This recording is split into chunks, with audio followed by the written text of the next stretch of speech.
Njoroite ya muthako wa muthenya Fred Ambani thabarĩ yaku ya mũbira yanjĩrĩirie atĩa?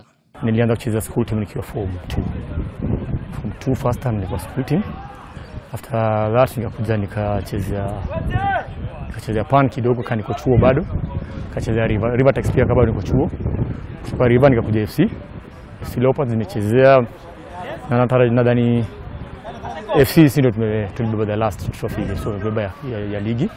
Nikiwa top scorer, brother yangu Boneki wa second top scorer. Since then wajabeba tena.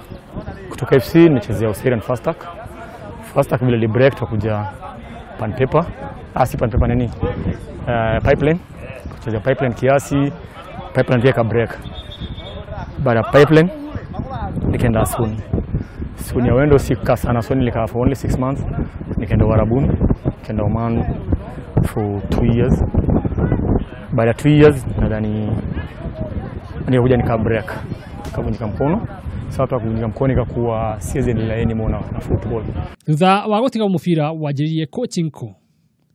Coaching nilianza kitu kama mchezo. Nilianza shule moja ndogo sana lakini technical school. Inaitwa Keroka Technical.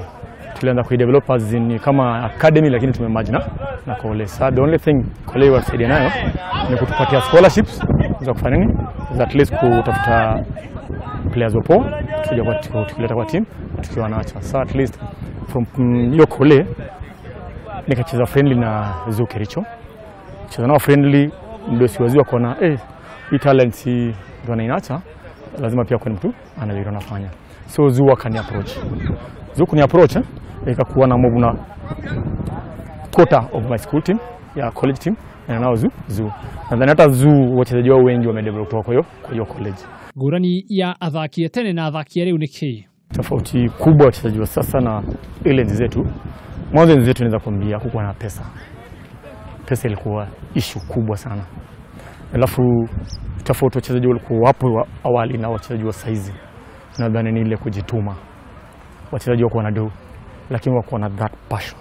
They didn't play for money, they play for the love of soccer. Na hiyo erigi ya tene na ya leo ngũrani ni kii? Big kitambo ilikuwa so much competitive. Alafu ilikuwa na masheria mingi zimefanya vijana wamekuwa so lazy and so soft kwa sababu anajua any tackle it's a foul. Unaona? Siku hizi unaona kitambo ilikuwa unaweza tackle unaona ni tackle at red kile kwa yellow card unaona. So unapata watu walikuwa strong and then people were so committed to the soccer. Vijana siku hizi second generation mamogoka the drugs wameingilia sana mpaka imechange lifestyle ya soka. We shabiki wa kirafu kireko guku fururini. Mimi Kenya siwezi kudanganya. Mimi ninaweza apart from nakumatile na train saizi. Ameni FC damu juu FC ni ndio make name yangu. Ni mwihoko kana ukorwo githoma maingi kuma wi coach ucio wa kirafu kia Nakumatt ari muthaki wa kirafu kia FC Leopards o timu ya bururi ya Harambee Stars. Hadi-ini ha Kameme TV ria kwaritwo ni kijana gusa Gathu wa Nyutu.